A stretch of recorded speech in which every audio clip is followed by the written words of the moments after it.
কোনো একদিন পুঙার কামড়ে চুরি করতে গিয়ে ডাব গাছে উঠে নিচে তাকিয়ে দেখি লাঠি হাতে মোর বাপ। পেদানি খেয়ে বাড়ি ছাড়লাম, জানি না কোথায় যাব। ভাবিনি আমি বাগান পথে কবিদের দেখা পাবো। তাদের সহিত সঙ্গ দিলাম, ক্ষণেই করিলাম ভজন। প্রিয়, আজকে আমার ভিডিওর নাম কবিদের আয়োজন। কে তুই শুক্রা, দাঁতগুলো বুকরা, দুঃখ ভরা মনে, কিসের জ্বালাই কেন এসেছিস অসিনা এই বনে?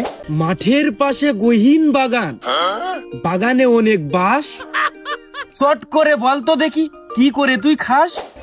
দুপুর বেলা ভাত না খেয়ে ডুগা খেয়েছি 9টা। হোশ থাকলে বলতো দেখি প্রেম করেছিস কয়টা? এগে আমারে সবাই ওই গেদু করে ডাকে। আমার ভালো নাম হচ্ছে ফয়সাল। আমি সাংবাদিকি চাকরি করি, আর বিয়ে আগে করিলাম, তো সে বউ এখন আমার আর নেই। আমার ওই ডাব চুরি করতে উঠিলাম নিদিকের গাছে, আমার আব্বা খুব কিপটে, ডাব রিয়ে আমার বাড়িতে খেরাই দিয়েছে, গেলেই মারবে না।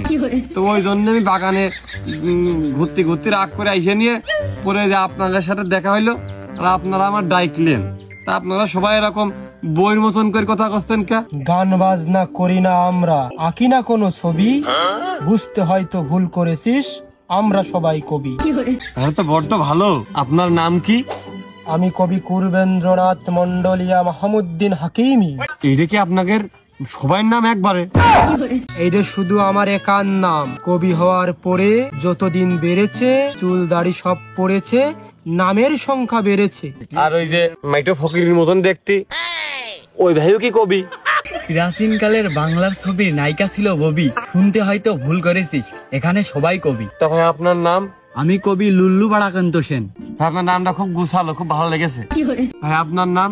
আমার নাম বিহারী লাল তামুক চক্রবর্তী। মানছেন না আমার মনে তামুক কোনতে আসলো? আমি চাইনি শেখাকে কারুর জীবনের গতি থামুক, তাই তো নিজের নামের সাথে লাগিয়ে দিয়েছি তামুক। আর যে এই ভাইও কবি? না, আমি সাহিত্যিক। এই জনাব আপনার নাম? কবি গরম চন্দ্র ফরিদপুরি পদ্মায়। গরম ফরিদপুর পদ্মায়? ভাই আপনারা কি না? কেন শরৎচন্দ্র যদি কবির নাম হতে পারে, তাহলে গরমচন্দ্র কেন হবে না? তা আবার হয় কেন? শরৎও সিজন, গরমও সিজন, তাহলে হবে না কেন? ভাই সিজনাল নাম তো জনাব। তবে ফরিদপুর আর পদ্মায় এইটা কিভাবে মিল করলেন? চট্টগ্রাম থেকে চট্টোপাধ্যায় আর ফরিদপুর থেকে পদ্মায়। মানে আপনি কি উনাকে মানে অনুকরণ করেছেন? উনাকে দিয়েই শুরু, বলতে গেলে উনি আমার গুরু। খুবই সুন্দর।